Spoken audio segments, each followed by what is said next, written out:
مولاي صل وسلم دائما ابدا على حبيبك خير الخلق كلهم۔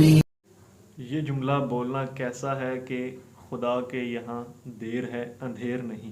کوئی حرج کی اس میں بات نہیں ہے۔ اس کا مطلب تو واضح یہی ہے کہ اللہ پاک جو ہے وہ مظلوم کی مدد فرماتا ہے اگرچہ کچھ دیر بعد ہی کیوں نہ ہو، اور خود قرآن پاک میں بھی اس مقولے کی تائید موجود ہے۔ اللہ پاک ارشاد فرماتا ہے وَلَا تَحْسَبَنَّ اللَّهَ غَافِلًا عَمَّا يَعْمَلُ الظَّالِمُونَ، کہ ظالم لوگ جو کرتے ہیں تو رب اس سے غافل نہیں ہے، لیکن پھر ان کو مہلت کیوں دیتا ہے؟ انما یؤخرہم لیوم تشخص فیہ الابصار، ہم نے ان کو مہلت دے رکھی ہے اس دن تک کے لیے جس دن آنکھیں کھلی کی کھلی رہ جائیں گی، پھٹی کی پھٹی رہ جائیں گی۔